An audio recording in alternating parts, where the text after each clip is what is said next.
This conference will now be recorded.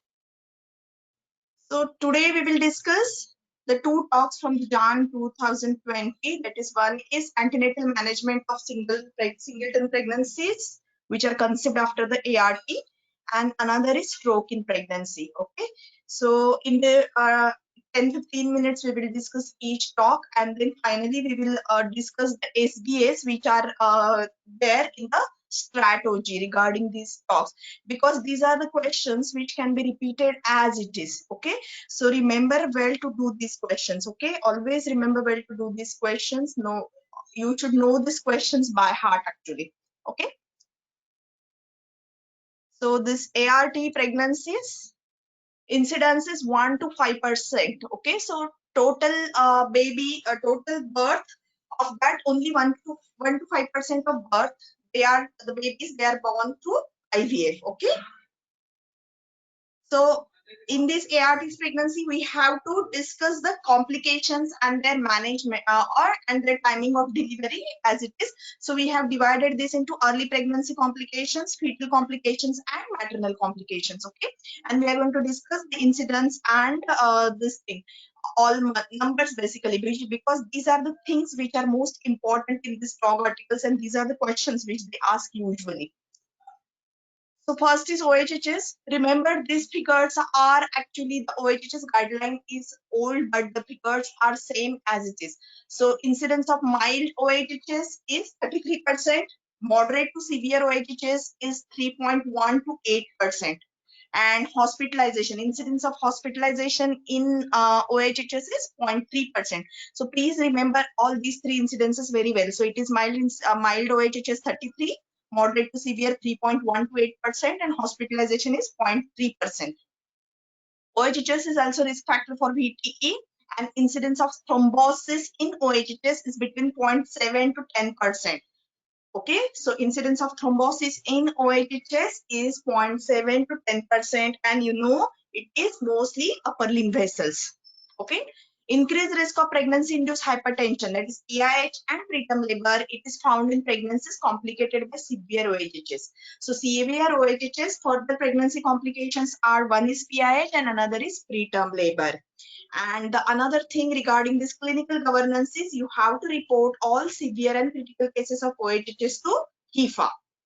Okay, and the deaths to the any maternal death related to OHHS, you know it, any maternal death related to OHHS, it is whether she is pregnant or not, it is comes under maternal mortality and it should be reported to the MCAS. Okay.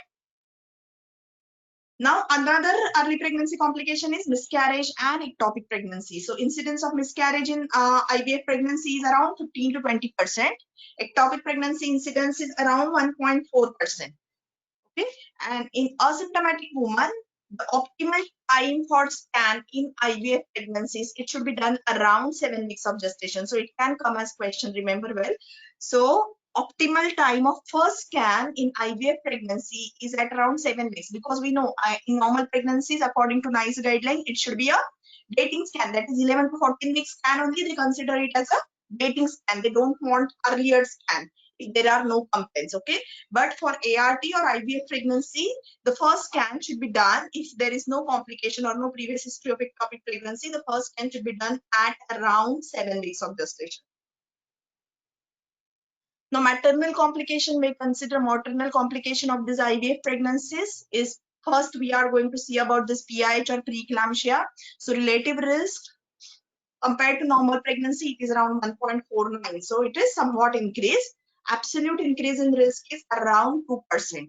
Okay, and remember well, one thing is donor oocytes. Okay, so donor oocytes, they have slightly increased risk of PIH. Donor oocyte has slightly increased risk of PIH. Okay. Another thing, ART is not an indication for starting aspirin prophylaxis. So when there are no other risk factor, only IVF pregnancy is not an indication to start aspirin. But other risk factors will be more common in patients who have undergone IVF. Now GDM relative risk is 1.48. So remember, so for preeclampsia it is 1.49, it is GDM it is 1.48. So it is almost similar. But here absolute increase in the risk is only 1%, while in PIH it is 2%. Prevalence of GDM is twice high in women with PCO. Okay, so in PCO, GDM is twice high, but ART is not an indication for GTT in UK. So in UK, GTT is only done at 24 to 28 weeks of gestation in only high-risk patient, and IVF pregnancy or ART is not an indication, or it is not a high-risk factor considered. Okay? So remember well. So you can get this question like in except. Okay, so GTT should be done in all. So remember well, ART is not an indication to do GTT. Venous thromboembolism highest in first trimester in ART conceived patients. Okay, and in absence of other risk factors, no need for anticoagulation. But IVF pregnancy is considered as a 0.1. IVF pregnancy is given as score 1. Okay, but in absence of other factor, no need to start for any anticoagulation. And risk of thromboembolism in case of IVF pregnancy, it is highest in the first trimester. Now coming to the fetal complications. Fetal complications, first thing first, what we think of it is anomalies. So structural anomalies like anorectal malformation, congenital cardiac lesion, nervous system, and genital structural abnormalities. So there is 30 to 40% of increased incidence. But finally, the absolute risk is still low. It is 6.5 to 7%. So in general population, what we see, it is around 3 to 5% for 2 to 3% for congenital anomalies. Incidence in general population is around 2 to 3%. Here it is 6.5 to 7%.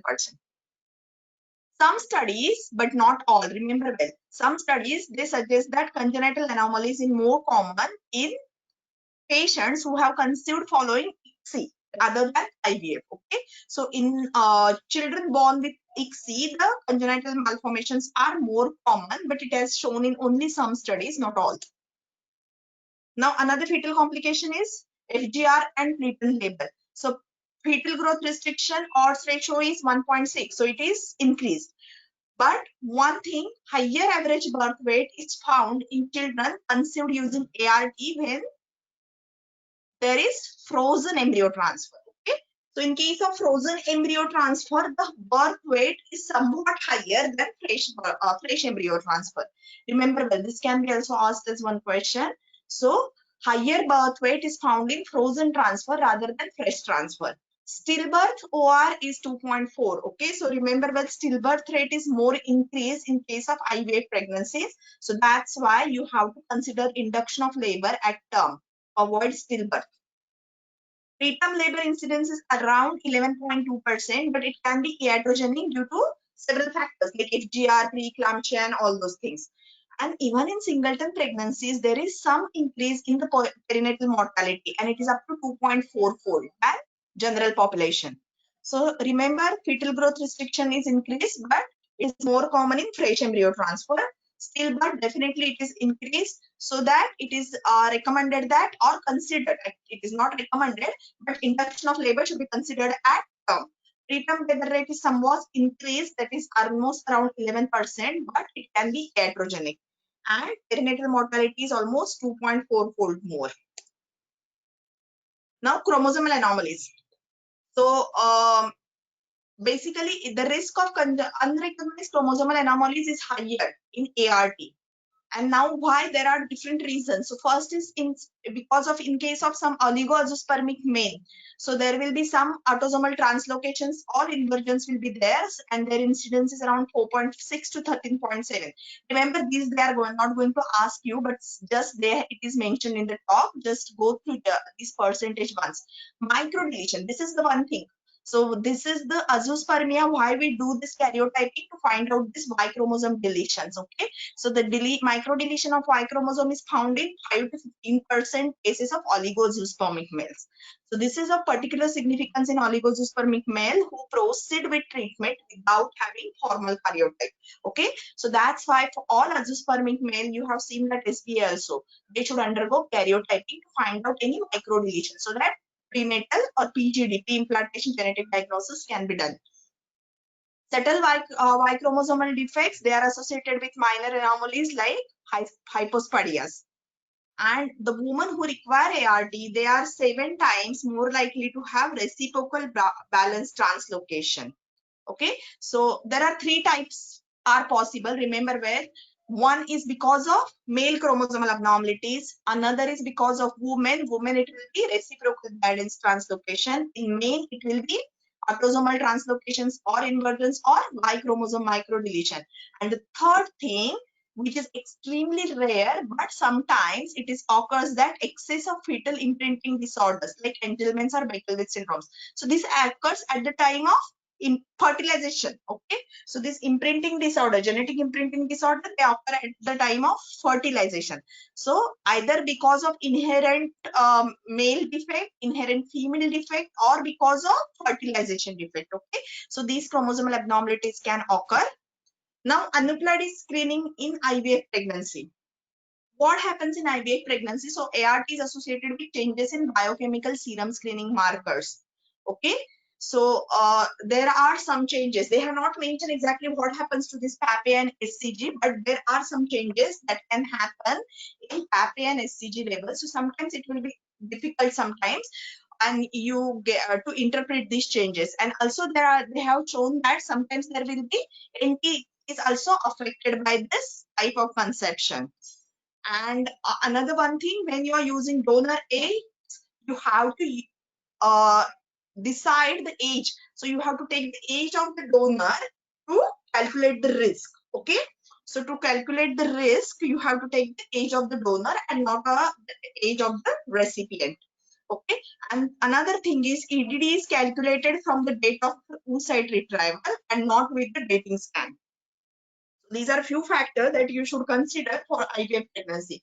So first thing is double markers, they might be affected, NT might be affected. If donor eggs are used, you have to use the age of the donor and not age of the recipient. And another thing is EDD should be calculated from the date of oocyte retrieval. Okay. Or if in case of frozen transfer, it should be calculated from the transfer date. Okay. Now, this is the thing I have found this in this talk, remember well. So NIPT, the detection rates, okay. So NIPT detection rate for Downs, it is 9.2, false positive 0.09. Trisomy 18, it is 96.3% detection rate, false positive rates are 0.13. Trisomy 13, detection rate is 91% and false positive are 0.3%. And NIPT is not associated with the risk of miscarriage. Okay, so this is NIPT. They are telling that it might be a superior thing, but still it is not recommended. Now, after this fetal complications, when we consider placental complications, so placenta previa, the odds ratio is 3.76. So assisted conception following transfer of cryopreserved. Okay, so cryopreserved or frozen embryo, they are less likely to be complicated by placenta previa. So remember, when frozen embryo, complication rates are decreased. So what complications we have seen? FGR is less with frozen embryos. Placenta previa is less with frozen embryos. Okay. Then placenta accreta OR is 2.27. Abruption rate is also increased. It is 1.87. Vasa previa, remember, if the low-lying placenta is diagnosed on anomaly scan, transvaginal ultrasound with colored droplet should be done to exclude vasa previa. Okay. Now, what are the pharmacological interventions? Okay, so what are the recommended and what are not recommended? So only those two things we remember, that we also know that heparin is recommended for only APLA. Okay, so antiphospholipid syndrome with recurrent miscarriage, heparin is recommended for only this indication and not other indications. So empirical heparin is not recommended. Okay, progesterone is recommended for women undergoing IVF pregnancy, and it is for luteal phase only. Okay, it is only for luteal phase. Aspirin, GCSF, that is colony-stimulating factor, SCG, immunotherapy, steroids, they have not shown any benefit. They are not recommended. Remember well. Okay, so these things are not recommended. Timing of delivery, induction of labor at term should be considered because of higher stillbirth, as I already told you. Okay, the mode of delivery, no, they have not mentioned anything regarding the mode of delivery, but timing of delivery, induction at around term, that is around 40 weeks. Okay, so these are the only thing which are recommended for IVF pregnancy, and this finishes our IVF pregnancy talk. Okay, any doubts in this, or shall we go to the next stroke?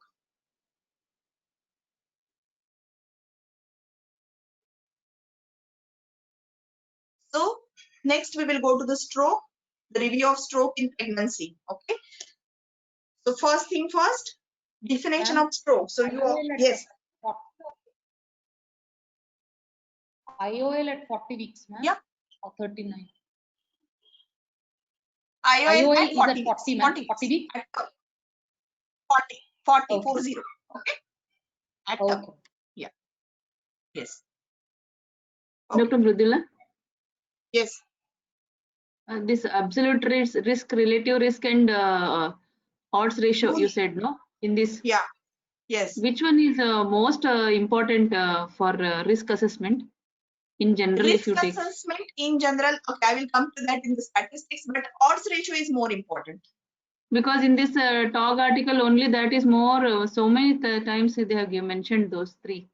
Yeah. OR is important. For statistical Okay. point of view, odds ratio is more important for calculation of any risk. Okay. Odds ratio is more important. Okay. So we will go to the next thing, stroke. So first of all, definition of stroke. It is defined as a neurological deficit attributed to the focal injury, acute focal injury of central nervous system by vascular cause. Okay, that can be either it can be infarction, either it can be hemorrhage, or it can be thrombosis. So basically, we have to remember there are only three things that we have to diagnose. So we have to know we should know the cause of stroke. So whether it is a ischemic stroke, whether it is because of hemorrhagic stroke, or either it is because of CVT, okay, cerebral vein thrombosis or subarachnoid hemorrhage. So these are the things that we have to diagnose, and depending upon the cause, the treatment differs for stroke. So this is the basic, the important of this article. Remember well. So to diagnose the type of stroke and depending upon that management. Incidence 30 per 1 lakh pregnancies. Okay, remember well. Stroke in pregnancy incidence is 30 per 1 lakh pregnancy, which is 3 times more common. Okay. So when you consider non-pregnant woman of same age and pregnant woman of same age, so the incidence is 3 times more common in pregnant. Okay, so it is 30 per 1 lakh. Most stroke occurs in peripartum period or in the 6 weeks following delivery. So mostly it is peripartum and postpartum. Okay, stroke during antenatal period are rare, and the incidence of antenatal stroke is only 1.5 per lakh. Okay, 1.5 per lakh. Who is caller one? Okay, so stroke, now remember well, which stroke is more dangerous is hemorrhagic stroke in pregnancy is more dangerous. Fatality here is 13.9% compared to 3.4% for ischemic stroke. So hemorrhagic stroke are more dangerous. Mortality is more in hemorrhagic stroke. Also disability, residual disability is higher in hemorrhagic stroke. It is around 50%. While ischemic stroke disability is around 33%. And the most common cause or greatest cause of maternal death from stroke is intracranial hemorrhage. It is intracranial hemorrhage, remember well. Okay. So as I told you, these are the three that we have to differentiate. And here, basically, we usually see that in old age, ischemic is more common. But it is not that in pregnancy, all three carry same weightage. Ischemic, hemorrhagic, and thrombosis. All three carries the same weightage. Cerebral vein thrombosis can be variable in clinical presentation. Only 40% have typical symptoms of stroke. Okay, so CVT, only 40% have typical symptoms of stroke. Now, what are the clinical features of stroke? Okay, so sometimes it may come in EMQ. So for that, so onset, it is sudden. Focal symptoms, remember the focal symptoms and clinical deficits, okay, conforming to a vascular territory. And the symptoms are either unilateral numbness or weakness of face, arm, or leg, dysphagia, hemianopia, and cerebellar features like dysarthria and ataxia. Non-focal symptoms like, see, remember well, these usually, if these are present, which you should consider another diagnosis. So what are these features? Generalized weakness, sensory disturbances, lightheadedness, brief loss of consciousness, urinary or fecal incontinence, confusion, and tinnitus. So these are less likely to cause by stroke. Remember this. So for ENT, you should remember that these are the not features of stroke, but these are the focal stroke. Focal neurological deficit is a basic clinical feature of stroke, and the onset is sudden. When presented with a patient who is hypertensive and bradycardia, okay, remember well. So I think we have discussed sometimes in recall how you are going to differentiate between intracranial hemorrhage, CVTA, and all these things. So hypertension plus bradycardia, it leads to the suspicion of an intracranial bleed. Okay. So systemic blood pressure, it tends to be higher in intracranial hemorrhage than ischemic stroke, and relative bradycardia is also seen in severe ICH, and it is associated with raised intracranial pressure. And then, as we know, so seizures is not caused by stroke. Remember well. So remember, if you get only seizures, it is always eclampsia. So it is rule of thumb from 20 weeks to 2 weeks postnatal. It is always seizures are always caused by eclampsia unless proven otherwise. Now, when you are going to take a history of stroke, what specific questions you are going to ask? So, where were you when you experienced the symptoms of stroke? What were you doing at that time? What did you first notice was wrong? Okay, so what was the first symptom? When were you last free of symptom? Now, this question is very important because you have to find out the time of onset, and depending upon the treatment depends. And then what happened? So how it progressed? What was the first symptom? How it progressed? And what is the exact time duration? Okay, between presentation and coming to the clinical facility. So this is the most important thing. So this is the FAST campaign. How you are going to recognize? So it is basically for population education. So what are these FAST consist of? Face dropping, arm weakness, speech difficulty, and time to call. Okay, so this is population awareness. This FAST campaign is for population awareness. So F is for face drooping, A is for arm weakness, S is for speech difficulty, and T is for time to call. Now there are two scorings which are used for stroke, that is NIHSS, that is National Institute of Health Stroke Scale. Okay, NIHSS, and another thing is Rankin scale, modified Rankin scale. So usually this modified Rankin scale is used for prognosis, while this NIHSS is used mostly for the treatment, to decide the treatment. Now investigations, which investigations are most important? So first and foremost is the non-contrast CT scan. It provides the necessary information to make decision regarding the acute management.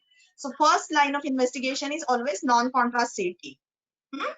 Now the patient which require mechanical thrombectomy, in those patients you should do CT angiogram. So for all patients, non-contrast CT should be done. The patient who requires thrombectomy, for them CT angiogram. And most accurate assessment. So how you are going to assess the sites, infarct core, as salvageable brain tissue. So when you want detailed information regarding all these things, so the detailed information is obtained by combination of CT perfusion plus CT angiogram. So perfusion scan plus angiogram is the ideal investigation. Okay. So CT angiogram, it has high diagnostic value in detecting the cerebral arterial stenosis, while perfusion scans provide specificity in detecting infarction and ischemia. So that's why it is a combination of perfusion plus angiogram.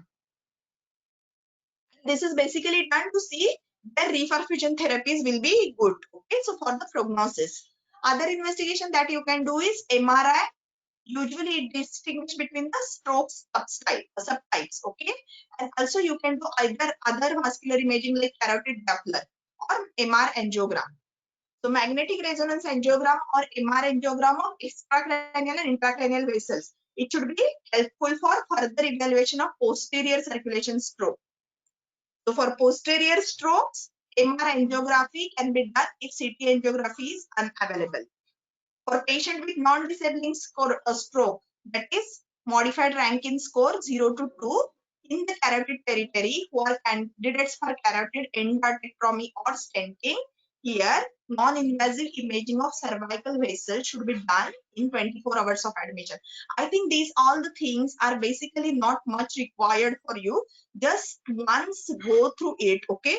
I don't think it is required. Just after the finishing this lecture, just go through this once a PowerPoint presentation so that you will get the idea, okay? That is the only thing.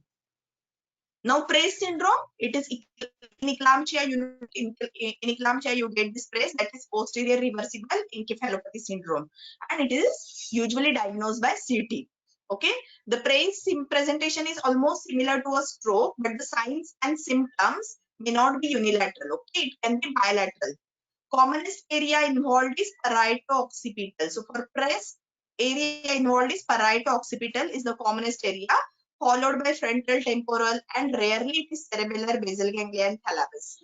So what is how you're going to diagnose on the CT? It is peripheral, ill-defined subtle white matter hypodensities. Okay, in frontal, parietal, and occipital region. And MRI, you know this white matter lesion appear hyperintense on T2 and hypointense on T1. Okay, so I don't think these are required. Basically, the area involved is parieto-occipital, diagnosis by CT, and the presentation is like stroke, but it can be bilateral. These are the three things that you can take from this slide. So, Praise, it is posterior reversible encephalopathy syndrome. It is diagnosed on CT. Area involved is parieto-occipital. Okay, and presentation can be bilateral, but it is similar to stroke. Now, in pregnancy, MRI is the preferred first-line imaging modality, okay, because it does not expose pregnant women to radiation. So when you are evaluating antenatal stroke, better to do MRI. When postnatal stroke, better to do CT, okay. Potential hazard include of MRI is theoretical biological damage to cell migration, proliferation, and differentiating tissue heating. So some theoretical damage is there and potential damage to ear caused by high noise, okay. So no harmful effects are seen with Tesla 1.5. Okay, Tesla, when you use MRI with 1.5 Tesla or less, no harmful effects were shown. Other investigation to rule out the causes. Okay, the causes are predisposing factors. So what you're going to do is ECG, 12-lead ECG, to rule out any arrhythmias, atrial fibrillation, or cardiac ischemias. Okay, so here in ECG, what you can have is the changes, okay, because of myocardial injury. Also, 24-hour Holter monitoring should be done in all patients. Also, transthoracic echo can be done if you find some abnormalities or some you are suspecting of some any that is thromboembolic phenomenon, okay, through arterial fibrillation. So here the most important modality is transthoracic echo. And if transthoracic echo is equivocal, then transesophageal echo. Okay. So other investigations for stroke patient, basically to rule out predisposing factors. And one is basic investigation is 12-lead ECG followed by Holter monitoring. Okay. And then if you are suspecting any atrial fibrillation or any thromboembolic phenomenon, you can do either transthoracic echo or transesophageal echo. Transesophageal echo, where it is basically optimum investigation, it is to rule out any aortic arch atheroma, left atrial appendage thrombus, latent foramen evale, and other sources of potential emboli in young patient, okay, or mechanical prosthetic valves. So all these patients, high risk patient, this transesophageal echo should be done. Another thing, so for carotid, when you are suspecting any carotid disease, Doppler imaging of extracranial carotid and vertebral arteries to rule out any presence of extracranial dissections. If preeclampsia is suspected, you know you should do all the preeclampsia investigations like full blood count, liver function test, urea electrolytes, uric acid, and health syndrome. Okay, rule out health syndrome. Severe hypoglycemia and hyperglycemia investigations you should do because you have to rule out these two things. So you should do the sugar test. Okay, and then also troponin you can do. Also testing for inherited. So now you know that in pregnancy it is actually should not be done because there are some changes occurs in pregnancy in coagulation factors. So testing for inherited thrombophilia is of limited benefit. Okay, because also there is protein S levels are decreased. Remember well, this is almost repeated question which decreases. So protein S level decreases in pregnancy. testing for inherited gene mutations. Okay, so gene mutations you can do in pregnancy because it is not going to change. Pregnancy is not going to change these results like prothrombin gene mutation, factor V Leiden mutation, and lupus and so Apela syndrome. So these pregnancies not going to change these results. So you can go for this prothrombin gene mutation, factor V Leiden, and Apela syndrome if you are suspecting those. And complete thrombophrenia screen should be repeated 6 weeks postnatally. Okay, so after pregnancy, you should repeat the thrombophrenia screen 6 weeks postnatally. Now, management of stroke. So basically, irrespective of age or stroke severity or risk of and despite the risk of hemorrhagic transformation, basically first important thing is the thrombolysis. Okay, so thrombolysis should be done for ischemic stroke, and the agent of choice is recombinant tissue plasminogen activator, and it should be done within 4.5 hours of onset. So this can come as SBA, remember well. So thrombolysis is the recommended therapy for ischemic stroke. The agent of choice is recombinant tissue plasminogen activator, and it should be done within 4.5 hours. Okay, here the complication, hemorrhagic complication chances is 2 to 6%. So contraindications for thrombolysis, you know, all kind of hemorrhages. So whenever the hemorrhagic stroke is confirmed, any suspected subarachnoid hemorrhage, any neurosurgery or head trauma in the last 3 months, when systolic blood pressure is more than 185, diastolic more than 105, any history of intracerebral hemorrhage, any history of AV malformation, aneurysm or neoplasm, active internal bleeding, suspected or confirmed endocarditis, platelet less than 1 lakh, any bleeding disorders, any heparin received within 48 hours, current use of warfarin with INR more than 1.7, or any anticoagulants you are using. Blood glucose level less than 2.8 or more than 22.2. Okay. So with resolution of symptoms when corrected. So here basically what you have to rule out is the stroke manifestation is not because of hypoglycemia or hyperglycemia. Okay, so if it is ruled out, then you can give thrombolysis.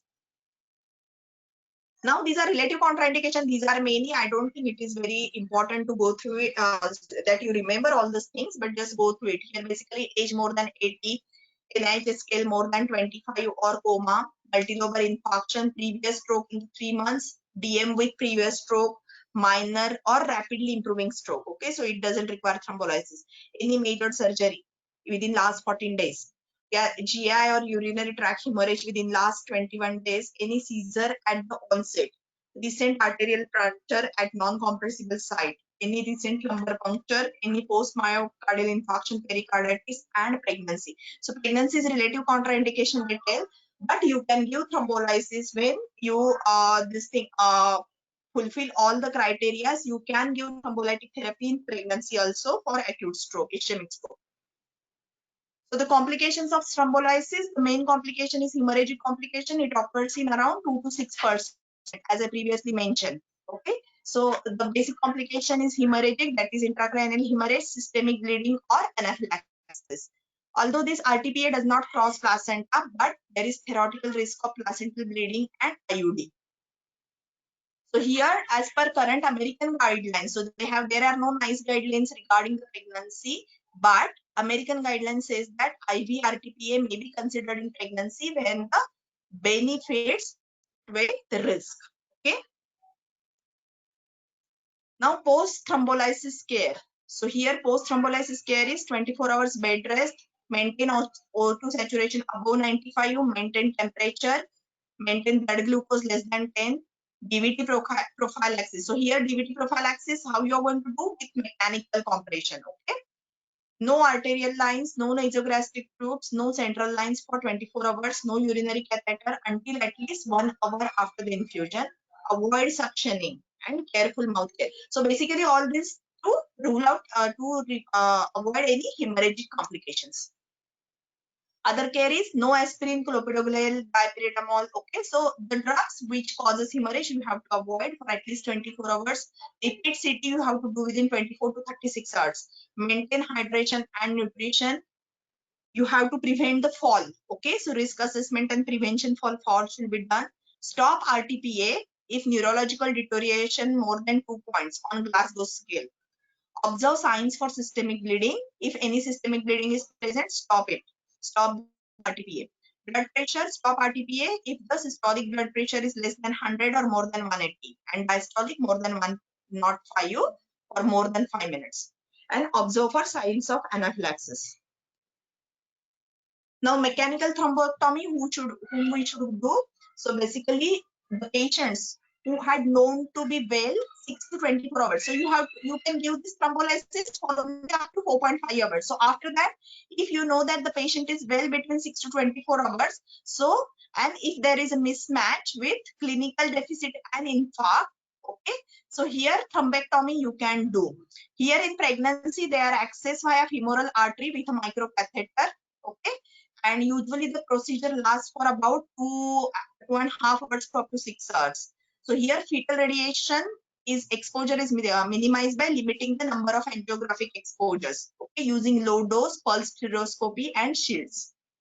Women undergoing thrombectomy should be monitored in ICU until stable. Fetal well-being is assessed. Ultrasound before and after the procedure, it should be done. And thrombectomy is only performed in specialized center. Now ICH. Now this is very more important. So as we have seen, there are 3 types of stroke. So for ischemic stroke, it can be either thrombolysis or thrombectomy and routine care. Okay. So for now, hemorrhage is immediate treatment is towards hemostasis, correction of coagulopathy, hyperglycemia, hypoglycemia correction, BP control, and VT prophylaxis. So aggressive blood pressure control should be done to lower the BP. Systolic BP should be lower than 140, okay, unless it is contraindicated. And thromboprophylaxis should be given by intermittent pneumatic compressions. Antiepileptic medication should be given. Surgical decompression should be considered in patients with cerebral hemorrhage with deteriorating neurological function and in patients with brainstem compression. Okay, so surgery is for cerebellar, basically cerebellar and brainstem. Now for thrombosis, management of cerebral CVT is basically anticoagulation, either by low molecular weight heparin or unfractioned heparin to prevent propagation of thrombus and emboli. If anticoagulation is contraindicated or patient does not respond to anticoagulation, then either thrombolysis or thrombectomy can be considered. Patient with raised signs of ICT, they can be intracranial pressure, they can be treated with IV mannitol and should be considered for decompression craniectomy in case of impending herniation. Now, as you all know, this PRACE and eclampsia and preeclampsia management. So here basically magnesium sulfate. As we all know, the basic treatment for this preeclampsia, eclampsia and PRACE is Maxal. Okay. PRACE is usually associated with preeclampsia and eclampsia, as we all know. Other conditions which are associated with PRACE are hypertension, sepsis, shock, autoimmune disease, drugs, chemotherapy, and massive transfusion. So here basically blood pressure control. So treatment for PRACE is blood pressure control, removal of causative factors, and delivery. And usually this PRACE resolves spontaneously and recovery occurs within days to weeks. So for secondary prevention of stroke, because recurrent stroke incidence is around 25 to 30%.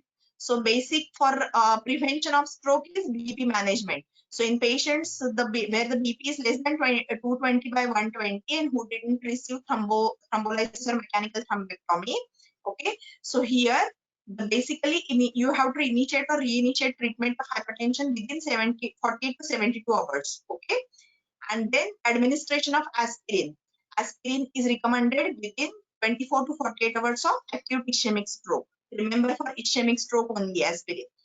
For patient receiving thrombolysis, aspirin is delayed until 24 hours later. Okay, so patient receiving RTPA, you have to delay the aspirin for 24 hours when ICH is excluded. So when the repeat CT scan shows that there is no ICH, then you can give aspirin. In patient presenting with minor stroke or TIA, treatment with dual antiplatelet therapy should begin within 24 hours and continued for 21 days. So dual antiplatelet therapy means aspirin plus clopidogrel. Okay.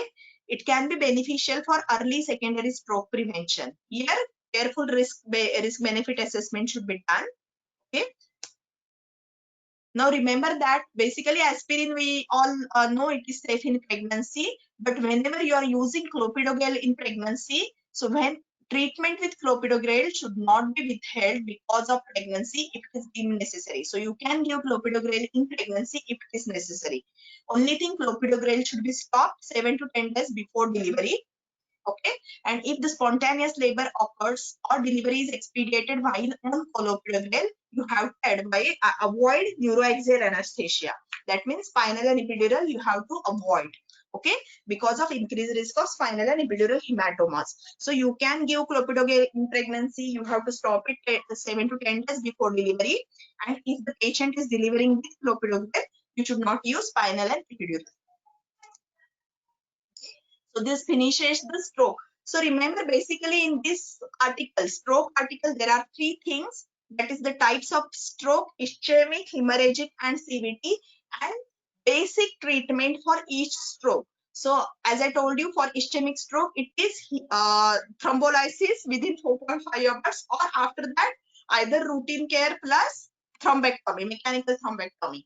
For hemorrhagic stroke, it is only thing supportive care, that is prevention of thromboembolism, then BP control, okay, and pneumatic stocking. So this is the basic treatment for hemorrhagic stroke and decompression surgery if it is cerebellar or brainstem stroke. And for CVT it is heparin, okay, or anticoagulation. And for prevention, aspirin plus clopidogrel. These are the 5 things that you should remember well. Okay. So any doubts in this stroke article?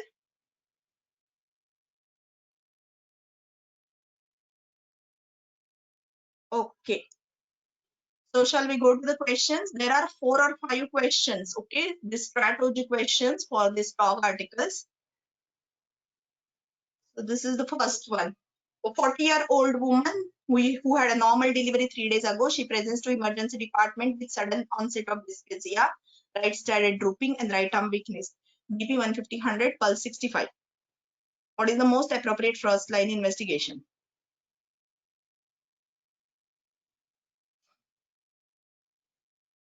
Yeah. Yes. It is non-contrast CT. She is postnatal, so it is CT. If she is antenatal, if MRI is available, MRI will be the best thing. Okay. And here, can you tell me what is the cause of stroke here? Depending upon her symptoms.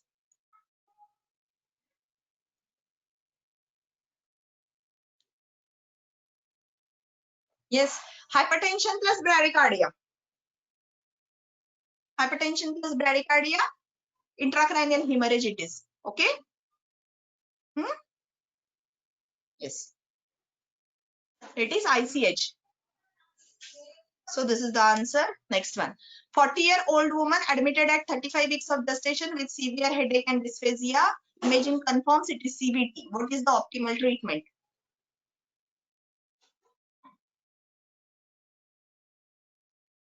Now there is no LMWH here. So it is intravenous heparin. It is CVT. Treatment is anticoagulation. Answer is C. Yeah, very good. Next one. 28-year-old, 9 weeks of gestation following IVF. She has been admitted with severe OHHS and vaginal spotting. Her past medical history includes PCOS, 3 early miscarriage, and hypothyroidism. Her TSH levels is 1.8. TVS confirms viable pregnancy. She is giving IV crystalloids and analgesia, but additional treatment is required. Yeah, I think you all should know. Yeah, it is LMWH. Yes, or whole first trimester. Correct. So answer is D.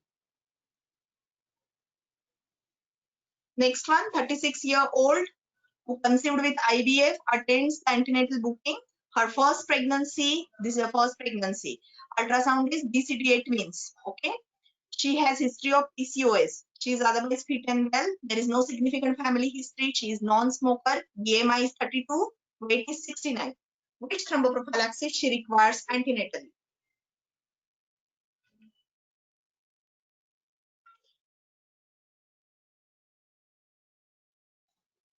Yes. This is very easy. Now calculate the risk factors here. Calculate the risk factors. 36 years means score 1, correct? 36 years score 1, IVF score 1, BMI score 1, and another fourth is twins score 1. So there are 4, score 4, correct? So she requires complete antenatal prophylaxis. Answer is B, correct? Yes. Answer is B here. Next one. 36-year-old woman conceives after frozen transfer. What effect is likely to have an on pregnancy outcome compared with fresh embryo transfer? Yes, now I have told you this, highlighted it very well. Yes, very good. Answer is A. She is more likely to have higher birth weight. Okay. So this finishes our 2 talks.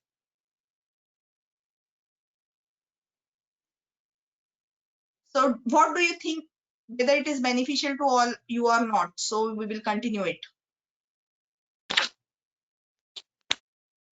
Yes. Shall we continue?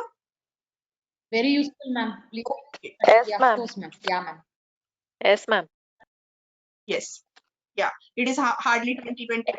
Daily only 10 minutes. I can, if we do one talk, it will be hardly 10 or 15 minutes. Okay. So we can finish all important talks. Okay. Then very good. We will continue from tomorrow. Okay. Tomorrow I will finish these 2 talks. I think electrosurgery I have done with you already, correct? So January 2020 only, there is one is electrosurgery talk is there, and I think another one, I don't remember now. I think frozen embryo transfer. One was with frozen embryo transfer. So I think electrosurgery I will complete tomorrow. I will see whether I can do this also, frozen embryo transfer also. Okay.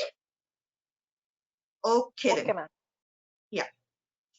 Bye then. Bye. Good night. Thank you, ma'am.